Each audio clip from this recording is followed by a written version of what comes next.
காலம் ஆக ஆக அந்த மனித உடல் வந்து இப்போ ஃபார் எக்ஸாம்பிள் இந்த ஒரு சதை இருக்குது அப்படின்னா அது கொஞ்சம் கொஞ்சமாக என்ன ஆகுனா அதோட மூல பொருட்களாக மாறிடுமா. எப்படின்னா கார்பன், நைட்ரஜன், கால்சியம், மினரல்ஸ் இந்த மாதிரி வந்து இந்த பொருட்களாக வந்து மாறிடும் அப்படின்னு சொல்கிறாங்க. கிட்டத்தட்ட வந்து இதெல்லாம் அவங்க ஆய்வு பண்ணுறாங்க. இதையும் மண் இருக்குது பார்த்தீங்களா, மண்ணையும் கம்பேர் பண்ணுறாங்க.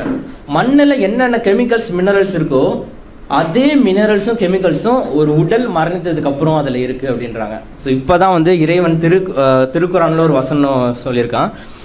20வது அத்தியாயத்தில் 55வது வசனம், மண்ணிலிருந்து உங்களை படைத்தோம், அதிலேயே உங்களை திரும்ப சேர்ப்போம், மீண்டும் அதிலிருந்தே உங்களை எழுப்புவோம். இந்த வசனம் வந்து ஆக்சுவலி ரொம்ப ஆச்சரியமாக இருக்குது. பார்த்தீங்களா, எதுலேருந்து வந்து மனிதர்கள் உருவாக்கியிருக்காங்கன்னு சொல்லி இறைவன் சொல்கிறாங்கன்னா மண்ணிலிருந்து.